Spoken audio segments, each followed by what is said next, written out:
Assalamualaikum class 7. Today it is Friday and date is 17th of July 2020.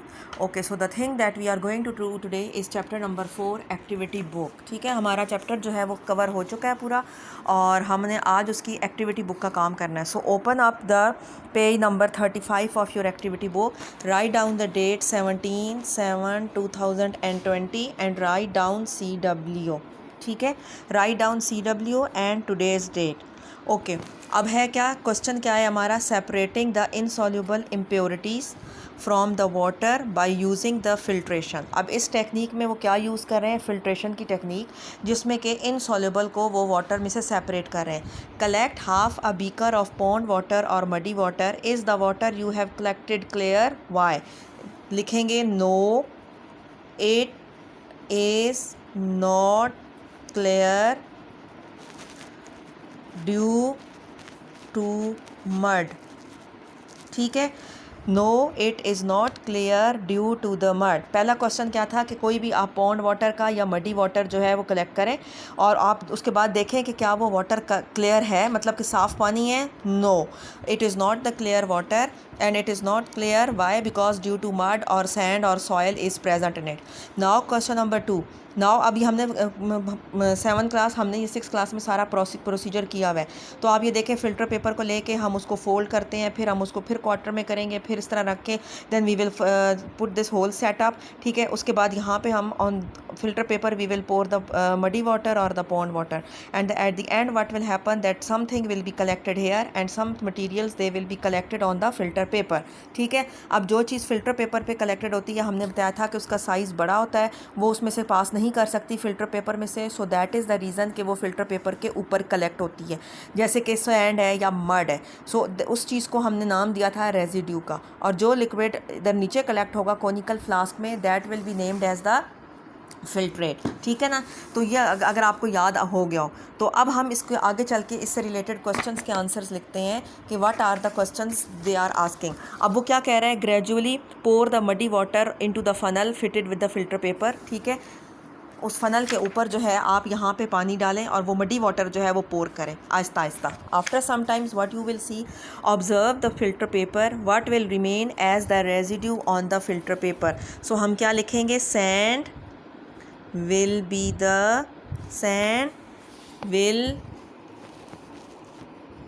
be the residue. ठीक है, क्या answer है इसका, sand will be the residue. Residue वो चीज़ होती है जो कि फ़िल्टर पेपर के ऊपर आ जाती है, और फिल्ट्रेट वो सारा मटेरियल होता है जो हमारी फ्लास्क में चला जाता है. Observe and record the appearance of the filtrate collected in the flask. हमने जो किया था उसमें वो क्या था, इट वॉज लाइट ब्राउन. ठीक है, और suggest what the filtrate is. अब वो फिल्ट्रेट हमारे पास क्या है, दैट इज़ वाटर. ठीक है ना, can you obtain the pure water from the pond water और the muddy water by the filtration, explain. Yes. ठीक है, सो अब इसको अगर आप शुरू से देखो, इसके सारे जितने हमने 2 पेजेस किए हैं, सबसे पहला क्वेश्चन क्या था, collect half a beaker of pond water और the muddy water and is the water you have collected clear? Why? No it is not clear because mud is present. ठीक है, मड की वजह से या सैंड की वजह से जो है वो पानी क्लियर नहीं है. फिर उसके बाद नेक्स्ट पेज पे आ जाए, observe the filter paper, what will be remain on the residue. तो हमारे पास रेजिड्यू क्या है, सैंड होगी. Then observe and record the appearance of the filtrate in the conical flask. Observation क्या होगी, इट वॉज लाइट ब्राउन, या आप सिंपल यू भी कर सकते हैं, it is clear.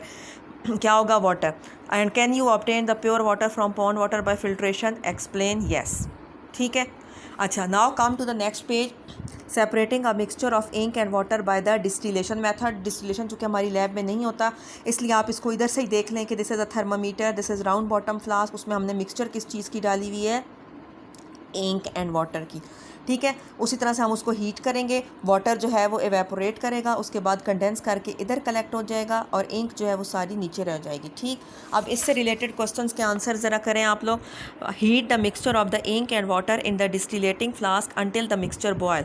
What is the reading of the thermometer when the mixture boils. हम क्या लिखेंगे, इट इज़ 100 डिग्री सेंटीग्रेड, क्योंकि वाटर का जो बॉइलिंग पॉइंट है वो कितना होता है, 100 degree centigrade. Okay, what is collected as the distillate in the conical flask, it is clear water, यानी कि इंक वाला पानी नहीं होगा, क्लियर होगा, क्योंकि इंक जो है वो हमारी सारी की सारी पीछे रह गई है। ठीक है,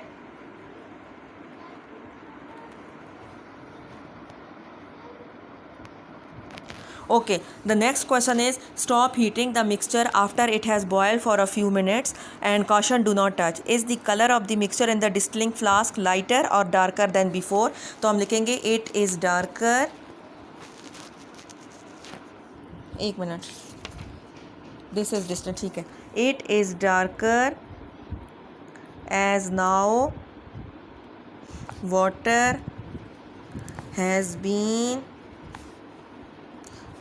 has been separated।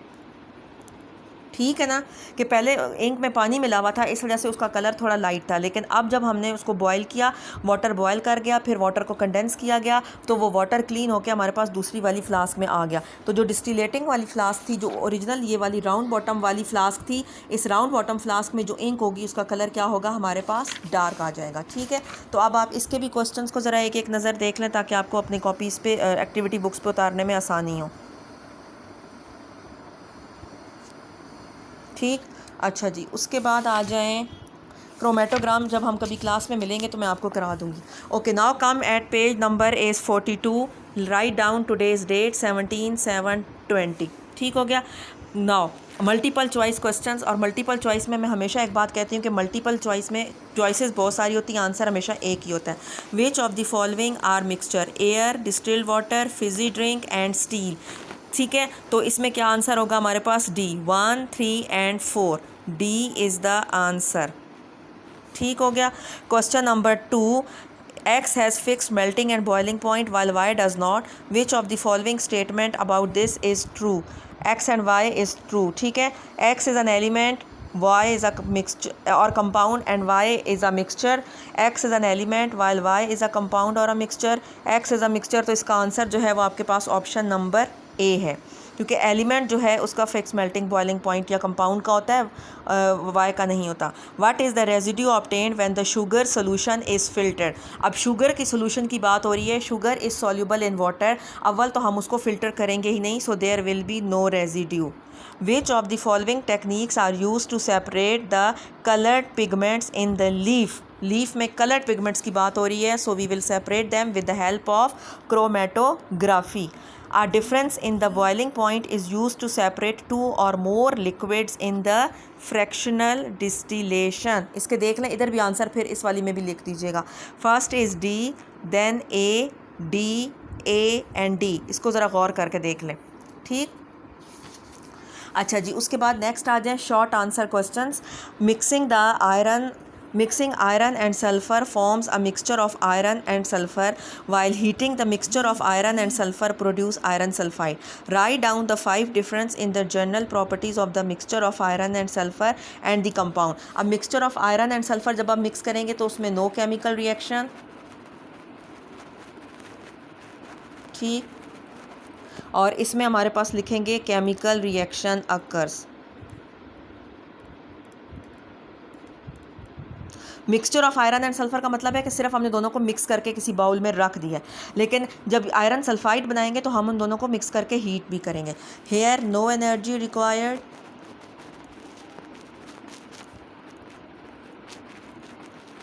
यहाँ पे हम क्या लिखेंगे, energy is required.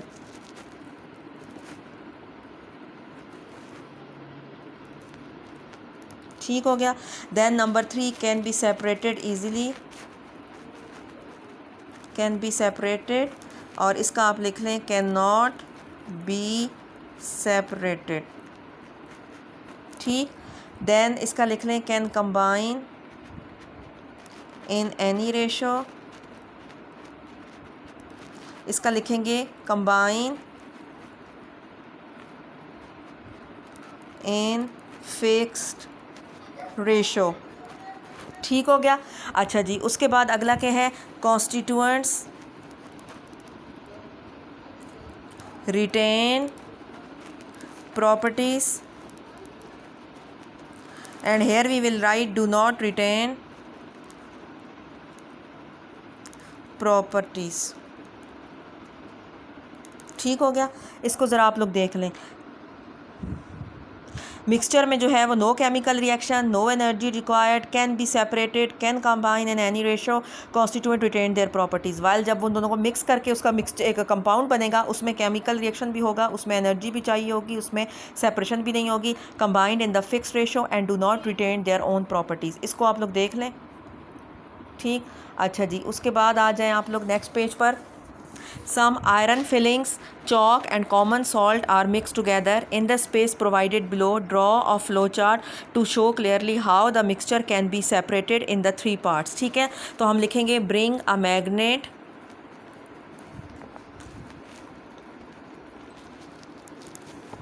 near mixture। ठीक।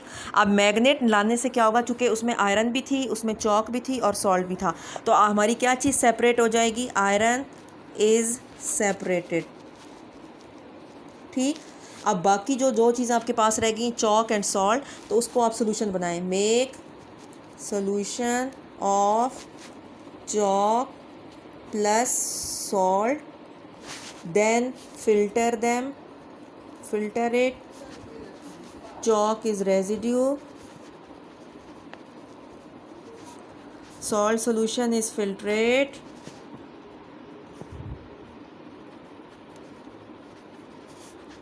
heat filtrate। ठीक है, क्या होगा, water evaporates, salt is left. ये तरीका है। ठीक है, क्योंकि हमारी चूँकि उसमें आयरन फिलिंग्स भी मिक्स हुई हुई थी, इसलिए हमने उनको क्या किया, पहले हमने उसकी सोल्यूशन नहीं बनाई, पहले वो मिक्सचर जो पड़ी हुई थी उसके नज़दीक हमने मैग्नेट किया। Bring a magnet near the mixture, iron is separated. अब मैग्नेट आयरन को अपनी तरफ कर लेगा। फिर सॉल्ट और चौक की जो सोल्यूशन बनाए पानी में, उसको फिल्टर करें। अब चौक इनसॉल्युबल है, वो रेजिड्यू रह जाएगा, सॉल्ट सोल्यूशन जो है वो फिल्ट्रेट हो जाएगा। फिर फिल्ट्रेट को हीट करें, water will evaporate and salt will be left behind. इस तरह से आपकी तीनों चीज़ें जो है वो सेपरेट हो गई। इसको भी ज़रा क्वेश्चन को आप देख लें। ठीक।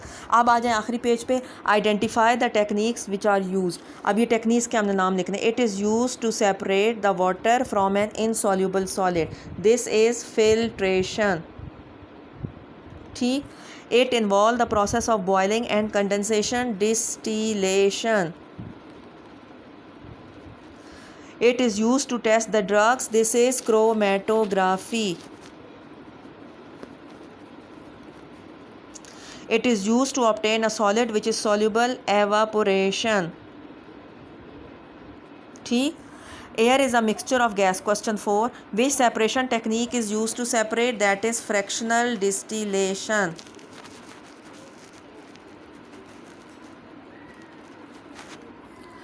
Write down the difference in the property of the gases in air which enable the gases to be separated, that is different boiling points, different boiling points।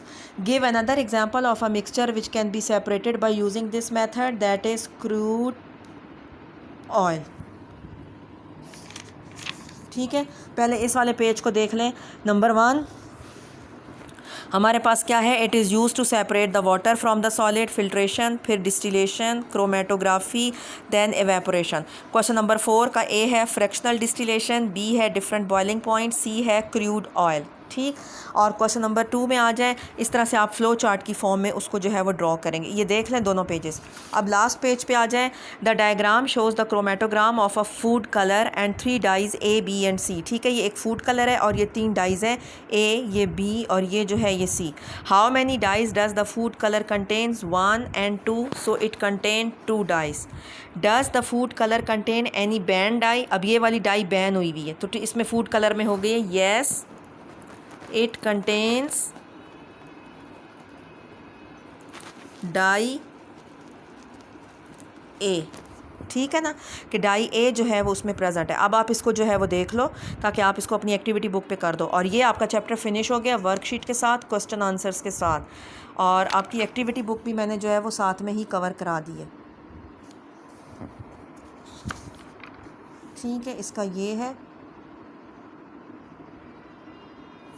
और इसका जो है वो ये है। सो होप्स हो कि अपना लेक्चर जो है वो कंप्लीट कर लें ताकि जब स्कूल खुलें तो हमें दोबारा रिपीट ना करना पड़े। Thank you.